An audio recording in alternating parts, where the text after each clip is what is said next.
Well, good morning, good afternoon, everyone. Welcome in from across the continent today for another super exciting Exploring by the Seat of Your Pants broadcast.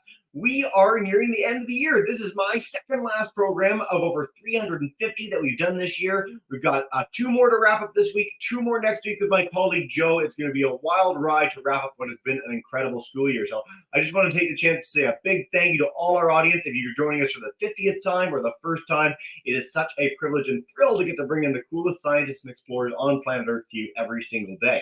Now, I'm so excited too because we are here with the Toronto Zoo, who, don't tell the other partners, are my favorite partner I ever get the chance to work with. I love getting to hang out with Mary Ellen, the amazing education team at the zoo, bringing stories of species, conservation, habitats, and more to you all the time, every month, all of which are on our YouTube channel. So there's so much to explore and discover there. Pretty much anything you're keen on, we have done it with the zoo over the last few years. Now, today we're wrapping up in style for 2 reasons. Number one, we're going to hang out in the giraffe enclosure, the tallest animal on planet Earth, one of the most charismatic creatures. And in fact, the time we've been with the zoo, giraffes have been some of the coolest things we've ever done live in our entire 8-year history. So you're in for a treat today with Mary Ellen. And 2, it's a have you ever wondered, which means you can ask things about anything. If you want to talk about giraffes, great. But if you want to talk lions and tigers and bears, oh my, Komodo dragons, whatever you are keen to learn about animals, today is your day. Between Mary Ellen and I, we will answer all your questions. So please do get those thinking caps on, and we are going to have a ton of fun together. I've been talking entirely too long, so I'm going to bring in Mary Ellen. Mary Ellen, welcome to the broadcast again. So nice to see you. Hello. Thank you so much, Jesse. Hello, everyone, and welcome to the Toronto Zoo. And I'll back out here officially. I was staying hidden in the background, but we've got a couple of my very tall friends joining us here today. We're going to turn the camera on in just a moment and introduce them.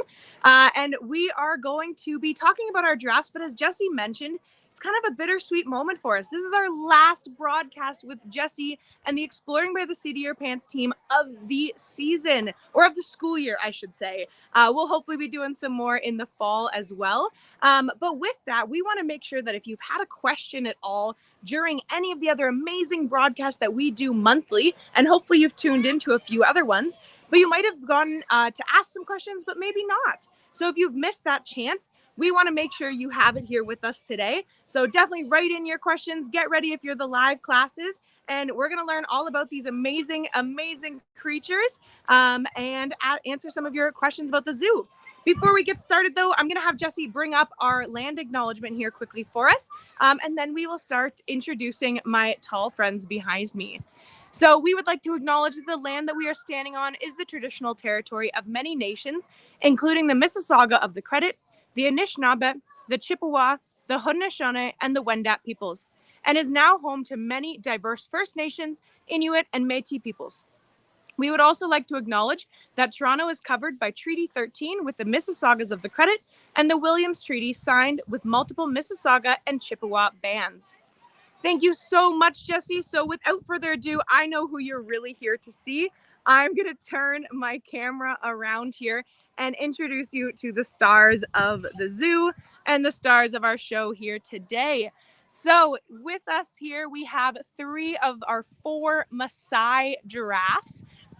So let me quickly do a little check, but this looks like to be our mama, Mastari. So this is Mastari here, and she is about 11 years old. And then over off to the distance here are her babies. So we have her daughter Amani on the right, and her son Matumaini, or we call him Matu, on the left there. And it's a little bit hard to tell them apart right now, even though Matu is a couple years younger than his older sister. He is about the same size as her right now, and I am actually flabbergasted. I haven't seen him in a few days, and he is getting so big. So Matu was born about 2 years ago, and he is still kind of a baby in our hearts, even though he is massive. So I'm about 6 feet tall as a adult human, and Matu was my height when he was born 2 years ago. So he is even bigger now. I'd probably have to stack myself on my shoulders to get up to his height. Same thing with his mama here. She is an impressive size. This is me looking up at her right now. And then we do have their dad, Kiko. He's our male Maasai giraffe. But Kiko actually lives just across their exhibit over there. We have another exhibit. and he does stay separate from them, as giraffes aren't necessarily a fan of living in big groups when they are the adult male. So the families, like mom and babies and other moms and babies, will like to live together, but the adult males kind of separate off after a little while, and will live on their own, only to come together if they're going to have another baby.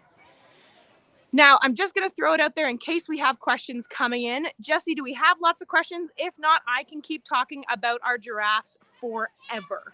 You know what? I'm going to take a quick one because it's a really cool one from online. We've never had it before. What happens at the zoo at night and in the early hours of the morning?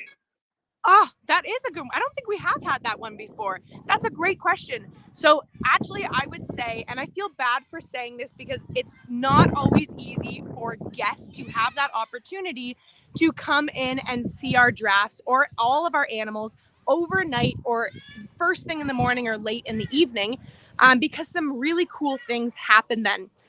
Actually, a lot of animals are not their most active in the middle of the day, which is when humans tend to be awake. They're more of a what's called crepuscular style, meaning they're awake at dawn or at dusk and more active then. But it makes sense. It's super hot in the middle of the day. And so you wouldn't really want to be up and super active if you had to be outside all day. So for our giraffe family, they're outside all day long. And then over here to my left, you can see that there's this kind of smaller pen area, and it's called a chute, actually. And it leads in to their very tall door and their very tall house. So our giraffes do go inside overnight just to make sure they're super safe. And then they come out first thing in the morning again. Some of our animals, like our lions, they are able to be outside all night long. So they stay out 24/7, but other animals like these guys do come back inside at night. So just to let you know, our keeper, and if you have actually been watching our videos for the last little while, and especially we did another question video last June, but this is our keeper friend, Nana, here in front of us, and she's securing some browse to a post there for us. And Nana actually joined us last June when we were doing our question and answer video with our camels. So it's kind of interesting to see that if you're a keeper here at the zoo, you do tend to switch around in different areas. So Nana used to be a keeper in Eurasia with the camels, and now she's a keeper up in Savannah with the giraffes, which is pretty cool. So you get to work with all sorts of different animals. I'll throw it back to you, Jesse, in case we sparked any more questions. And if not, I will just keep talking about our lovely friends here and their nutritional science and how we feed them here at the zoo.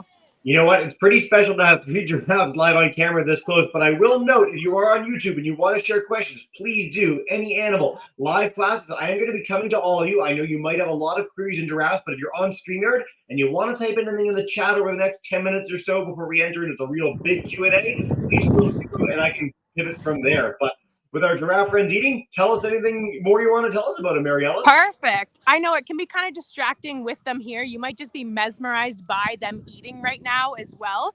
So you might think with growing so big and so absolutely tall, that might take a lot of effort to get that big. And it definitely does for them on their growing scale. But giraffes are a herbivore animal.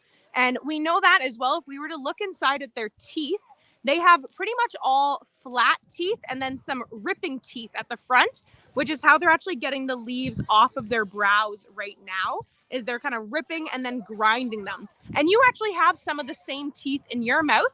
If you take a second to take your tongue and rub it against the teeth at the back of your mouth, that's the same as the ones that the giraffe have in their mouth.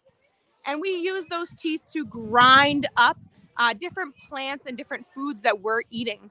So we're feeding them some browse here right now, which are just basically cuttings of trees that we've stored and saved, and we can feed off to them at different times of the year. They also get lots of fruits and veggies as well, and I know that they really enjoy beets. Personally, beets are not necessarily my favorite food out there. I like a pickled beet, but that's about it. They taste kind of like the dirt to me, but our giraffes really enjoy them. And Kiko, our male giraffe, he actually really enjoys banana peels. So much so that I've been told by keepers in the past that if they're wearing yellow work gloves on their hands, he gets really excited because he sees the yellow and thinks it's a banana being given to him. They also occasionally will get popcorn as a treat. It's unsalted and unbuttered. So if I'm going to be honest, it doesn't sound maybe as exciting to us in our life, but they really enjoy it as a little snack that they can get. And hopefully you got to see, but you might be able to tell, I'm going to try and zoom in, that long tongue coming out here. They can use their tongue to help gather all of their snacks and food. Now, I'll pose a question to our audience here to maybe get us a little bit chattier and more full of questions. Oh, here we go, and get their tongue out. Anyone want to guess or can tell me what color is their tongue? What did we see there? We'll see if we can get another tongue pull here for us. Oh, what we got? There we go. Miss Marvin's class, if you guys want to unmute, we can come to you. All our class is live. You can all feel free to unmute. It makes it a little easier when we're doing our Q&A. What do we think? To me, I got a color in mind. Hey, guys. Blackish purple. Blackish purple. Yeah. Good description. That's awesome. Yeah, it's a blacky kind of purpley, bluey, dark color of some sort. Now, if you weren't aware, this is maybe the one time you can get permission here from an educator. You can stick your tongue out at your neighbor right now and take a look at what color a human tongue is. But we're only doing it for science, not for mean purposes. And we'll do a one tongue stick out there. But you might notice that ours is more of a pink color. And so there's a lot of questions in science about why their tongue might be that color. Now, for a lot of animals, they spend their entire life just trying to survive. That is their whole goal. So every kind of odd or unique trait we see about them or adaptation is typically something that helps them to survive. And their purple tongue does just that. Oh, we just got breathed on and spitted on there by that giraffe. That was great. Worth it for the clip there for us. But that purple tongue, we think, actually helps them to not get sunburnt. So I'm not sure if anyone in the audience has had a sunburn before, but it's not too fun. It's pretty itchy and painful and can be a little bit warm. And it would really not be a great time to get sunburnt on your tongue. That's something that you need to use every single day for survival to be able to eat. And as you just saw when our giraffe was pulling their head out or their tongue out to grab the food, their tongue spends a lot of time outside of their mouth. And so because of this, it gets a lot of sun exposure. So we think that that darker color helps to be able to reduce the sun exposure. Now, probably one of my favorite facts about them and their tongue is that it is incredibly long. For all of our kids watching today, if you were to look at your arm out in front of you and you look from your elbow to your fingertips, that's about, or sorry, from your shoulder to your fingertips, that's about how long their tongue is. It's pretty impressive. And then for our adults, it's about from your elbow to your fingertips. So it's a little bit shorter on an adult because we tend to have larger hands and longer arms. But what that basically means is that their tongue can reach out and grab all the leaves. But one of my favorite facts is it can also reach up and pick their own nose. Yeah, it's a kind of a gross fact for them here. But you know what? I love the gross facts that we get with the animal world. They're fantastic. And it does help them conserve water. So we love that for them for their survival. But that means they couldn't pick their own nose with their tongue. They could technically also reach up to their ears if they really wanted to as well. Their tongue's about that long. Now, giraffes in the wild, now Maasai giraffes specifically, there are different types of giraffes out there. They are doing okay in the wild right now, but that doesn't mean they don't still need our love. A lot of the animals here at the Toronto Zoo are on what's called the IUCN Red List. And it's something we've talked about on our broadcast before, but essentially it's a ranking of animals and their endangerment level. Now, although our Maasai giraffes are falling closer to the less endangered section, which is fantastic for them, they are still on the list. So we do still need to recognize that their habitat is decreasing, and so are their numbers, just a little bit slower than some of our other friends out there. But it means that we do need to conserve and help to save them. But what can we do to actually help them? Does anyone have any ideas of how we can help save animals and habitats all over the world? Let's try and brainstorm some together. Does any of our classes, maybe they have eco teams at school and they have different trends or things that they like to do? We've had a bunch of hands just shoot up when you asked that question. So I'm going to take it to our Southside school. What do we think? What are some ways we can help animals? Alex, how can we help you? I'm thinking. Come on, hurry up. Okay, sir. Go ahead, Alex. How can we help you? Giving them shelter. Shelter, getting a habitat for them. That's really, really good. I'm going to check in with our other classes too. Our Dowling crew. What do we think, grade 4s? Hey. I think you need to pick up garbage and not cut down too much trees. Nice. Yeah. We leave them habitat. That's amazing. And then, Mary Ellen, I'm going to go to one more class really quick, and then we'll come back to you. Ms. Marvin. Go for it, yeah. What do you think? Jackman Avenue, unmute your mic. What are some things we can do for animals? Who wants to say something? Nobody? I'm muted. Okay. Come over here. Come on. That's perfect, guys. So we've got don't cut down trees, keep plastic in the habitat. These are all great things. Mary Ellen, anything else you want to share? Go for it.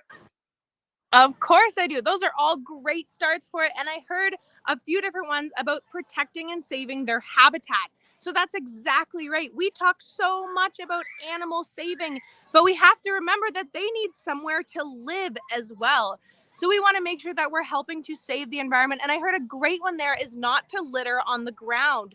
So when you're out and about, even if you're from Ontario, Canada, in the United States, anywhere in the world that you're from, if you are out and about in your nature area, in your backyard, it's important to make sure that we're taking care of our wild spaces. Because even though we don't have giraffes in our backyard here in Canada, unless you back onto the Toronto Zoo, I guess, but we still have animals like raccoons, groundhogs, foxes, bunnies, squirrels, different types of birds who are all super important to our ecosystems here. And we want to make sure that they have healthy and happy environments. And ways that we can help our bigger species, like our giraffes, maybe our rhinos, is by attending educational programs like this. So learning about these animals and why they're so important. We can talk a little bit about what their role is in their habitat in just a second. And also coming and supporting organizations like the Toronto Zoo. And there's lots of places out there that are sanctuaries for abandoned or orphaned baby animals who take care of them to make sure that they are able to grow up and help contribute to their species survival as well. Now, I mentioned that they do have an important role in their habitat. So a giraffe, as we mentioned already a few times, they are quite tall. And one thing that they do really well in the habitat is they are lookout animals. So do we know maybe what would be a potential predator to a giraffe or other savanna herbivores? So think about your gazelle, your antelope, maybe your wild hogs. What's coming out to maybe eat those animals? Maybe even a zebra. Miss Marvin's class, if you guys unmute your mic, I can't come to you. You can leave your mic unmuted all the time if you'd like. I promise you're in the background. We can't hear you when you're like this. So yeah, come on in. What do you lion? Lion, yes, that's exactly the answer we were gonna get. Definitely. So yeah, they have to look out for lions. They are a huge predator, even hyenas, sometimes cheetahs as well. A cheetah wouldn't take down a giraffe per se, but maybe some of the other ones nearby. But even then, a giraffe doesn't want to have confrontation. They don't want to even get in a fight or be in a situation where they have to defend themselves. So the second they see anyone kind of walking up or close by, they're going to take off. They're going to start walking the other way, say, see you later, we'll talk tomorrow. And when they do that and they all start to leave together as a large herd, all of the other animals at the watering hole or wherever they are look up and say, oh, the giraffes are leaving.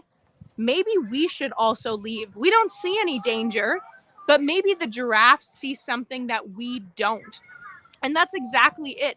Once they see danger coming in the distance, then they are going to be the first ones to kind of yell the warning bells, and they will move along. There we go. We got a little giraffe kiss for us here today. Whoop. We almost had a phone in with them there for a second. And they're going to be the ones to go on and kind of keep everyone safe in the savannah. So they have a really important job. Another thing that they do is the type of food they eat. So they really like a specific type of acacia tree in their savanna home, and it has a bunch of little prickly thorns on it. And they're actually able to eat it though still because of that nice big tongue that they have. And they also have a very thick saliva in their mouth, and that can help protect them as they are eating those trees. So they can kind of keep that food source under control. They're really the only ones eating it because they're also really tall. And then they're able to help maintain their own habitat, which is really cool. Because every different animal has their own niche or their own job or role that they play in their habitat, just like we have in our life. If you're in a classroom right now, maybe you're the line leader. Maybe you're the light turner off, or maybe you're the teacher's helper this week. Everyone has a job or a role that they play to help their habitat or where they live work or function better.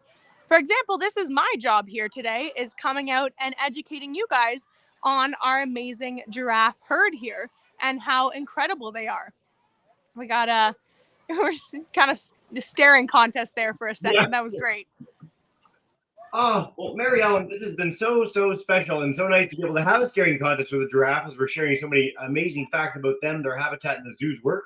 But if you're good with it, since we want to make sure we've got a lot of time for Q&A, I'm going to head to our classes for a minute if that works.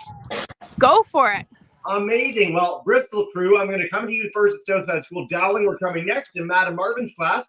Everyone can keep your mics unmuted. Miss Kirk's class, Miss Coburn's class on YouTube. Please do feel free to share as many as you'd like over the next 15 minutes or so. But Bristol, take us away. Hey, guys. Oh, how many gallons of water? Ooh, that's the one. Sorry, go ahead, Emma, say it. Go ahead, Emma. How much gallons of water do they drink a day? Ooh, how much water do they drink a day? So great question. A little bit of a tricky one. I don't know if we've ever measured their exact water intake, but they get a lot of their water from their food that they eat. So they're eating lots of leaves. Even right now, they are stripping the bark off of this browse that we have here. So they get most of their water from their food.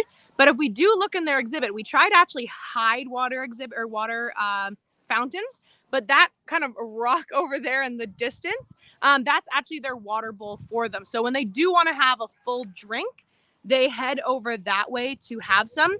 But I would say on average, when a giraffe has to drink water, here, I'm actually going to pass the camera to my friend Nana for a second. She's going to point it at me for a moment.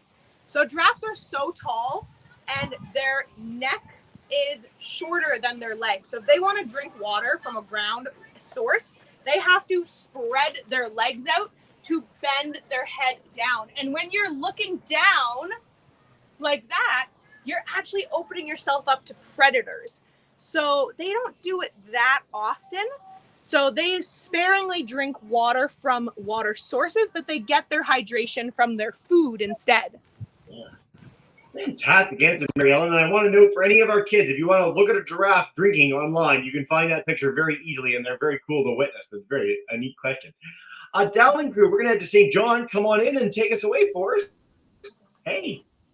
Why do they have long necks? Yeah, why do they have a long neck?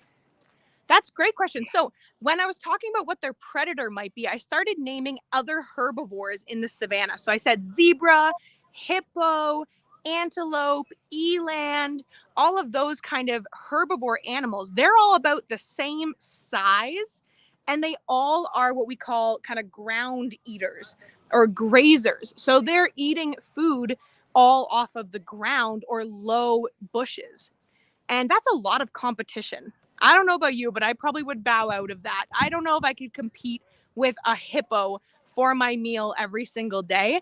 So giraffes, over a very, very, very long time as a species, grew long necks so that they can eat the plants and trees that are around them instead, that are growing taller that no one can reach. And in fact, we see that here because on the outskirts of their exhibit, they have trees that are just in the world, and the giraffes eat them back every summer.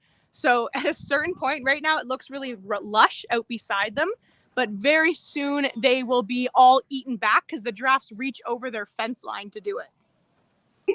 I was literally going to ask that exact same question, so I'm so glad you mentioned that, Mary Ellen. I'm going to take an online one before I head to Ms. Marvin's class in a minute. Where do you get the animals from at the zoo? So where are we sourcing the giraffes, elephants, and anything else that you might have there? Yeah, great question. That's always a really common one that we get. And I get it because a long time ago, when zoos first opened, their goal or messaging was not around conservation. And so there was some confusion about them. They were more for entertainment. And so animals, unfortunately, were taken from the wild and brought into zoos way back in the day when they first started. And we've made huge shifts away from that model as we want to make sure that wild spaces stay wild.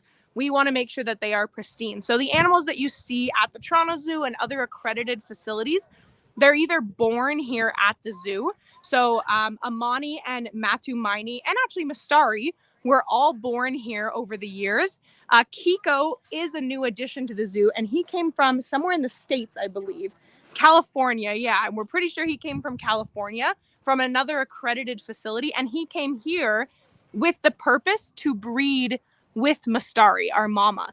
And so they were a what's called SSP match, which is a species survival plan, which is trying to ensure the genetic health of species that we have in captivity. Some of the other ways we can get animals is like Kiko, where we get them from other facilities and they were born at those facilities. Or occasionally, we can get them from situations where they're maybe rescued from not so great circumstances. So maybe somebody had an animal and they shouldn't have them and they were rescued. They might come live out their days with us.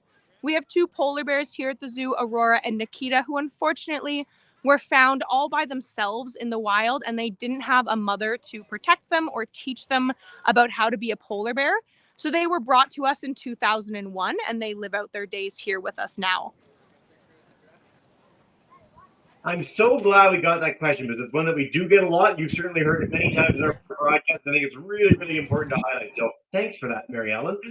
Ms. Marvin's class, if you want to unmute your mic, I'll come to you live. We'll take a few more from YouTube, and then we're going to do another round with our live classes before we wrap up together. Hey, Toronto, welcome in. Hi. So we have 3 questions. Yeah. Are we going to see any different animals today? Oh. And tell us the other ones. Good question. We'll say all 3 of them, and then I'll answer them all for you. And so my question is, when you show the giraffe thing, there's something behind it with like a pole, and then it's like a pentagon. It's kind of like the umbrella. Yeah, it's kind of like an umbrella. What is that? I just have a question. And then Demetra, go next. Why are their legs taller than their necks? Ooh, right. All great questions. So I'll go from the first question down. So we're only going to be meeting our giraffes today. Where they live in the savannah, they're actually really far away from any other animal for me to get to. And where I'm standing with them right now is not actually a public accessible location. So I'm standing in a keeper or behind the scenes area.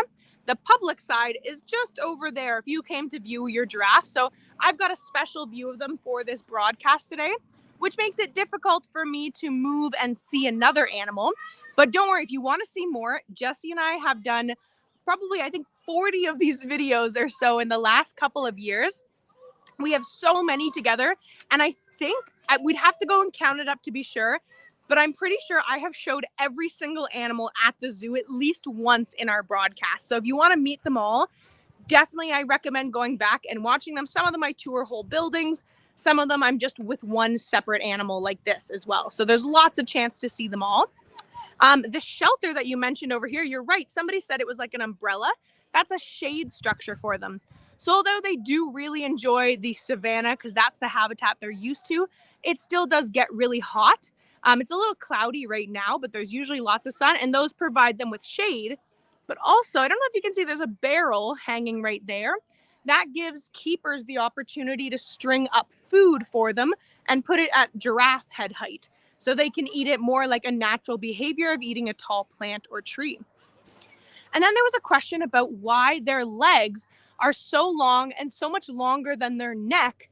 And because that kind of seems inconvenient that they can't reach the ground easily, doesn't it? But it makes sense because they want to be as tall as possible. And they don't really care that much if they can reach the ground because they're not eating food off of the ground. And then also their legs are their protection. So a giraffe's legs, here, we might see these ones better. They're super long and they do have a hoof at the bottom. And that is some power behind those legs. There's a lot there. That is how they defend from lions or any predators. They can run super fast, but also they can kick in pretty much any direction. So they're able to defend themselves with those long, tall, powerful legs. Now, I will say really quickly that I mentioned they don't eat stuff off the ground. Kiko just popped into my view. He's right at the back fence over there now. That's our male giraffe. He loves dandelions, which I think might be my favorite fact about him besides his banana peel eating, because there's something so precious about watching a massive 15-foot tall animal bend over to eat a fluffy dandelion off the ground. So much so that we often catch him in the summer sitting on the ground, just eating all the dandelions in a circle around him. So he's kind of an exception to that rule.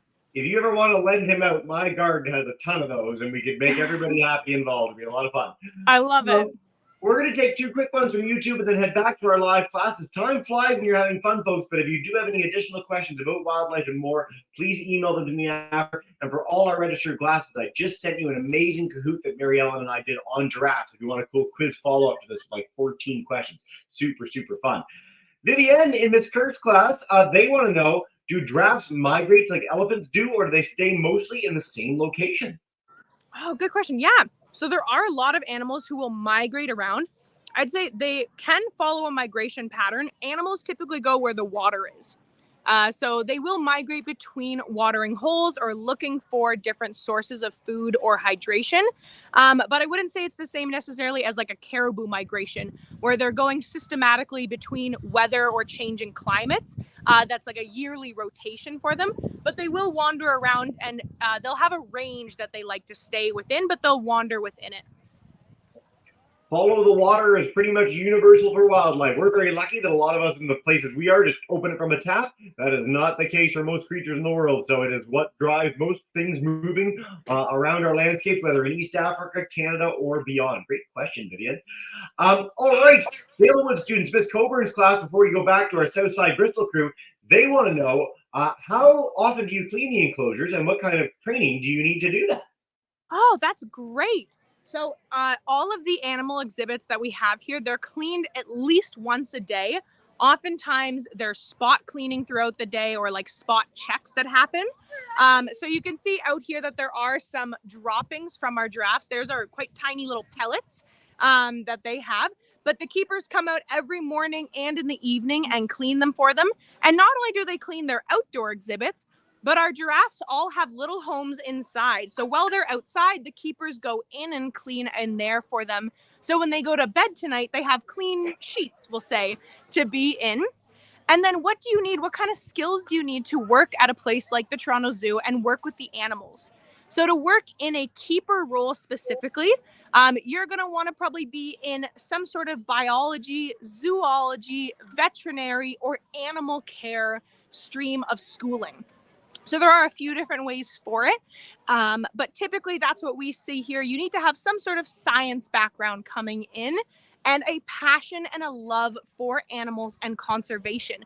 I think that's one of the bigger parts for us as well, is being able to want to be here and want to learn about these incredible creatures and what we can do to help them, but then also getting experience. I also recommend for anyone who is looking to be a keeper or work in a position like this sometime in the future, is start out with volunteering. So find any local sanctuaries or shelters. They always are looking for volunteers to help them with their animals. You can often get volunteer hours for high school if you need them as well. And you're able to get hands-on experience that then really helps if you try and interview later on in life for somewhere like the Toronto Zoo or other large facilities. Because we need people who are coming in who kind of know a little bit about the animals, or at least know how to interact or be with animals as well. If you ride horses or work at a farm or anything like that, that's all fantastic experience as well. Pretty cool. I can hardly believe anyone would want to spend time with animals just like this. This is pretty special even by our standards. Mary Ellen, we're going to take 2 more questions before we wrap up together. Southside School and then Dowling, we're going to wrap up with you guys in a minute. Come on in, Bristol, and take us away. Yeah, go ahead, Mia. So, how long do they sleep, and do they sleep standing up or laying down? Ooh, yeah. That's a great one. So giraffes are pretty interesting for this. They don't really sleep the same way we do. Humans, on average, when you're younger, you get a bit more. When you're older, sadly, we get a little bit less usually. But it's always the best to have as much sleep as possible. Baby giraffes definitely sleep a little bit more, and they will sleep lying down typically, just because they're younger and they're still growing. Adult giraffes, though, they're only sleeping for like 2 to 3 hours every 24 hours. So it's very minimal sleep, and they often will do it standing up. Our giraffes in captivity will lie down. I'd probably say more than average than a wild giraffe will, but they know there's no predator here. They're safe. They're good. They can rest.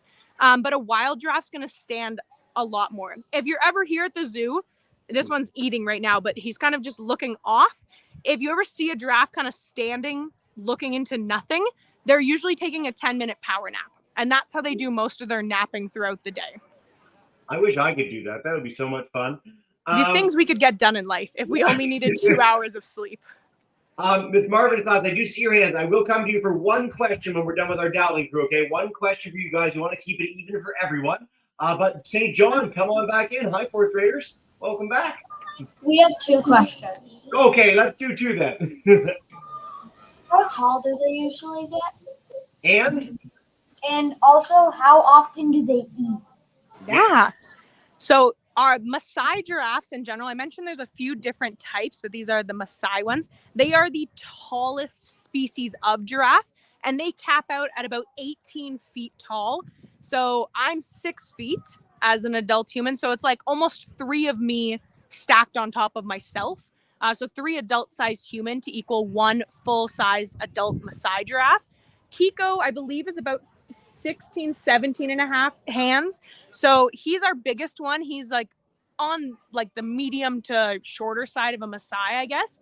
And then Mastari and the babies here, they're a bit of a range. I think Mastari's about 15 hands or 15 feet tall. And then Kiko and Matu Maini and Amani are growing still. So they're upwards of like probably 12 feet right now. But Matu will probably get closer to his dad, around 17 feet tall. And then what was sorry, did we cover the second one? Oh, the second one. Yes. How often do they eat a day? So giraffes are a herbivore animal. And they also are because of the herbivore, they're a ruminant as well. And so what that basically means is that for their own intestinal and like gut health, they're pretty much eating all the time. They are constantly snacking. So they got some browse here now. I see in their exhibit, they have hay over there. They have hay and other browse here. And then inside they have more browse. They also had another tour that happened at 11 a.m. today where they would have gotten carrots and some other vegetation, probably some lettuce as well. So they pretty much spend the whole day snacking in some capacity. Fantastic. Well, Mary Ellen, time flies and you're having fun. So we're going to wrap up with a couple from Miss Marvin's class before we say goodbye today. Come on in Toronto and take us away. Hey, guys, unmute your mic.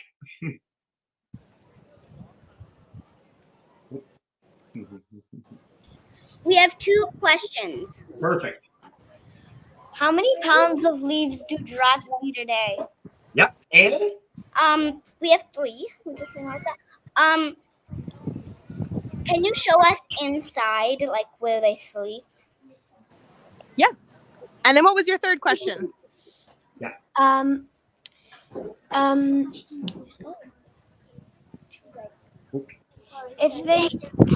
How many pounds of food do they eat every day? Yeah. How many pounds? Okay, so I'll combo our first 2 questions here for you. It's hard to say an exact weight or amount of food, but I'll say that they get free choice hay. So that means they're eating all the time. And I'll ask our keeper here, how much hay do you get delivered? How many bales? In a day, all 4 giraffes share 3 bales. Okay, so every single day they eat about 3 bales of hay together. I'd say that's a good main portion of their food. And like a bale of hay for our standards is like a big square of hay like that size. It's a little bit hard to gauge out here. And then they're getting several sticks like this are their browse, and they're each getting multiple handfuls of herbivore cubes or buckets of that, and also their vegetation. So I would say, to put it in a class perspective, in your classroom, you are probably eating the same amount. If like 7 or 8 people in your group, you would each be eating the same amount as one giraffe in a day. That's pretty impressive. Hard to top that. And then our second question inside, we'll take a quick peek in. The problem is it's a whole concrete building. So our service might not hold up for us, but we can take a quick peek in here. This used to actually be when we had elephants here many, many years ago. So this is a little bit more than what you might see for giraffes and other zoos. But essentially, they come in from this outside area here, and then they can actually lead into their indoor exhibit, which is way on the other side. And through here, there's multiple pens that are all kind of linked together. And depending on if the keepers need to work on one giraffe or they are all coming in for bedtime, they will have access to a different amount of those pens, and then also access to their indoor habitat for them at night as well. And in here, you can see the keepers are cleaning right now. There's piles of shavings everywhere. They're picking them all up and making sure they're keeping it all clean. So that's kind of their indoor space. Mary Ellen, this has been such a special program to wrap up our school year with a very curious giraffe there too. Is there any last message you want to leave our kids before we bring them all back in to say thank you and farewell? Always. I love this part. I hope everyone enjoyed meeting our giraffes today and learned a little bit more about them, and also about how we take care of them here at the zoo. But also, I hope that we sparked something inside of you. And this summer, when you're out of school, maybe you go and learn a little bit more about giraffes or about other animals here at the Toronto Zoo, and different ways that we can help save these animals and their habitats, because that's the main goal. We are all here to just be the best people we can be, and everyone leaves an impact on the world around us. My goal is that we make the best or most positive impact than we can. So I hope everyone has a great rest of your school year. Thank you for joining us, and have a fantastic summer. Thank you so much, kids, and I want you to join me in giving a raucous round of applause in Connecticut, New Brunswick, Ontario. Thank you so much, everybody. Have a wonderful day.